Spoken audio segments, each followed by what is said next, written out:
So first of all, there's still so many people, of course, in quarantine all over the world, and some of them feel like that they are like prisoners in their own homes. So would you say that this turns Follow Me into an even more intense experience because we're also dealing with characters that are kind of becoming prisoners in that building? Mm. Yeah, that's a really interesting question that I haven't quite thought about to that extent yet. I do think that we are at a time where anxiety levels are high in the world in general. Everything is very sensitive and fragile, and this movie really does bring the viewer to a place where they probably wouldn't have thought of this, but yet it is very much a real thing that could happen to anyone at any time. And it does something else. It makes us, or at least it made me, question my use of social media and the mask in which I put on when I go out into the world versus the mask that I put on for my personal social media, my personal life, my the way I interact with social media, the content that I take in. And now in the world, more than ever, that is extraordinarily, highlighted in a way that it's never been before. So yes, I do think that it is a definite upgrade to the fear factor of this movie, for sure. Right. And I mean, they're so because to prepare for this, I also checked your personal Instagram. So, and to me, it felt like very natural because sometimes you look at celebrity profiles that seem very staged, and you can tell when they become cinematic or something, or you just can tell if it's planned or not. But is it the right impression when I say that you mostly post what feels right to you in the moment?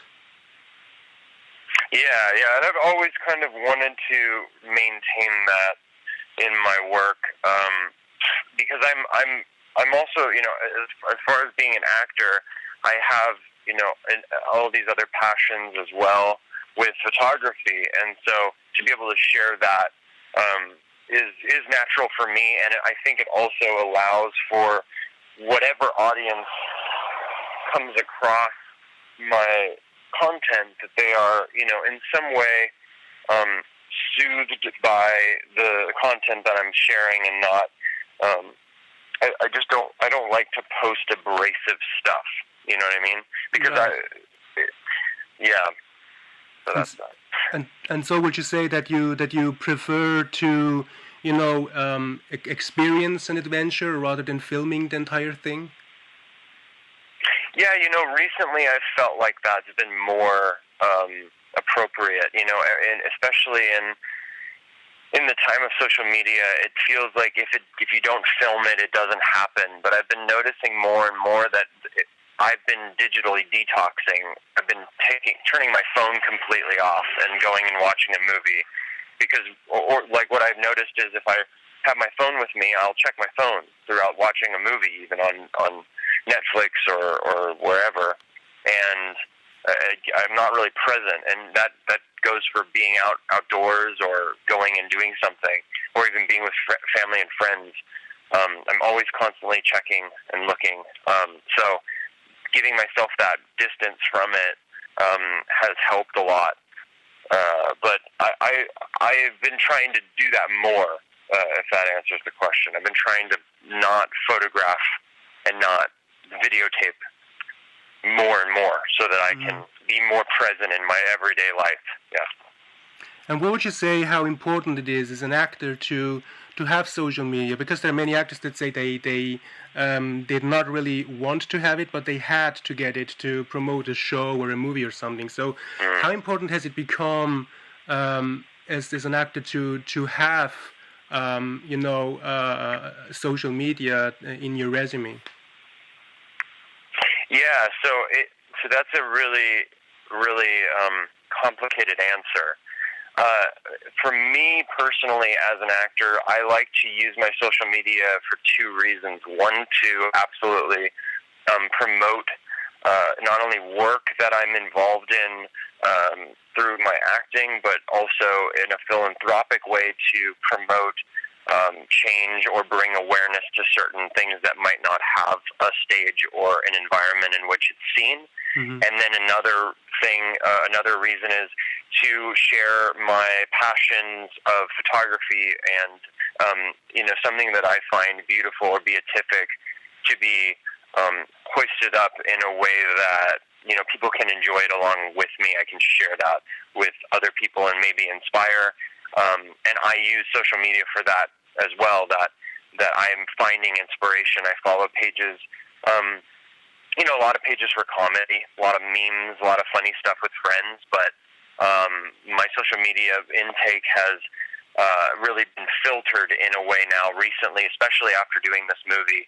I've been trying to eliminate stressful things because when we look at our phones constantly, we are intaking a huge amount of energy, and that's why this movie really spoke to me, because anybody is capable of everything, and put in the right or sometimes the wrong situations, we are sort of pressured to do something maybe that we, against our better judgment, wouldn't do. And as celebrity, as just looking at the word celebrity, when you have an audience that is desperate for your content, as Cole Turner's audience has been, you get to a place where you are, doing everything for views. You're doing everything for sharing, for people to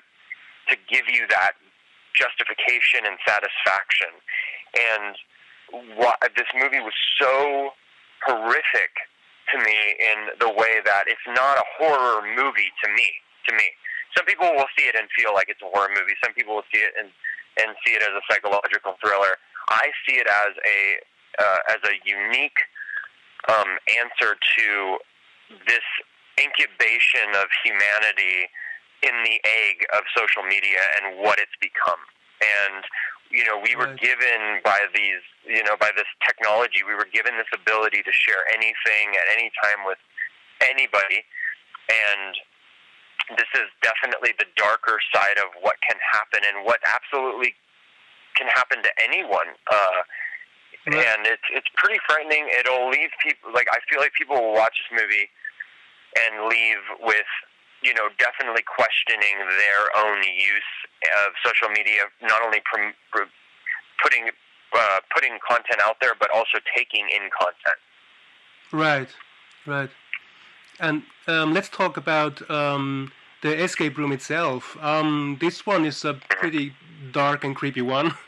And there's so many different escape rooms all over the world. It's impossible to explore all of them, of course. Did you experience one that stood out to you? One that made you even feel a little bit uncomfortable because it was so scary or creepy? Yeah, it's funny that I had never really done an escape room before this movie. Oh wow! Really? I'd only heard of it. Yeah, and so when I got the script, I was really pumped, and I wanted to get involved. And when we were shooting the movie, I was pretty stunned at how well built this set was and what it entailed. And it was very easy as an actor to get lost in the reality of trying to solve puzzles and do all of this stuff. And I had an opportunity after the movie was shot to do a myriad of different escape rooms that ranged from very, very sophomoric and basic to very elaborate, complex, and over a period of hours. And wow. I've definitely experienced a few that were very private and intense and scary and just crazy stuff. And I'm happy I was able to do that. And I'm also happy I didn't do it before I did the movie, because it would have definitely given me a different perspective of, Keegan, like the character Cole, was going into this blind. Cole didn't know what he was getting involved in. He says, he's done escape rooms, but it was like, And so it was an amazing experience for me as an actor to go into something like the character and not have to fake that I've never done escape rooms. Like, I actually never had done them. Oh, wow. So, but were you... One last question? Yes. So you mentioned that you don't see Follow Me as a horror film. I was wondering, would you like to explore that genre anytime in the future? Because you didn't have that much experience with that genre yet. Yeah, I mean, so I typically don't, I'm not like a horror film person, but I will tell you that I enjoy, there's a couple of horror films that I still watch every Halloween, like Child's Play. Chucky was always the scariest thing in the world to me. Yes. I enjoy, like, very, very, the Thing.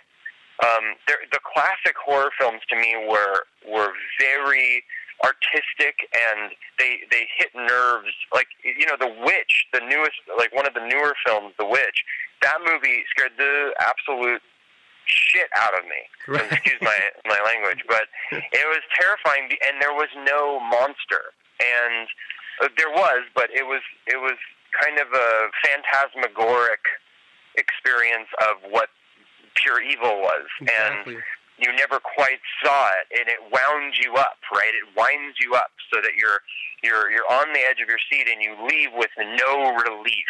You're wound up, and you leave with no relief. And why I really do enjoy this movie, and I can understand why people look at it as a horror film, is you watch this movie, and I'm sure that you if you've seen it, you would maybe agree with this. Is that it winds you up, and then there is no relief. It kind of just leaves you in this experience in which you have to figure it out for yourself, and it's an incredible twisty, turny road, and I do love films like that. And some of them are of the horror genre, and some of them are not. Mm-hmm. But that's why it's really hard for me to place this movie for myself. I know that a lot of people will place this movie in that genre simply just because there is blood and gore and stuff going on, and chase scenes and all this stuff. Yeah. But if you look a little bit deeper, this movie is a bit more psychologically thrilling than it set out to be. I think it's a very scary movie for reasons that are not horror reasons.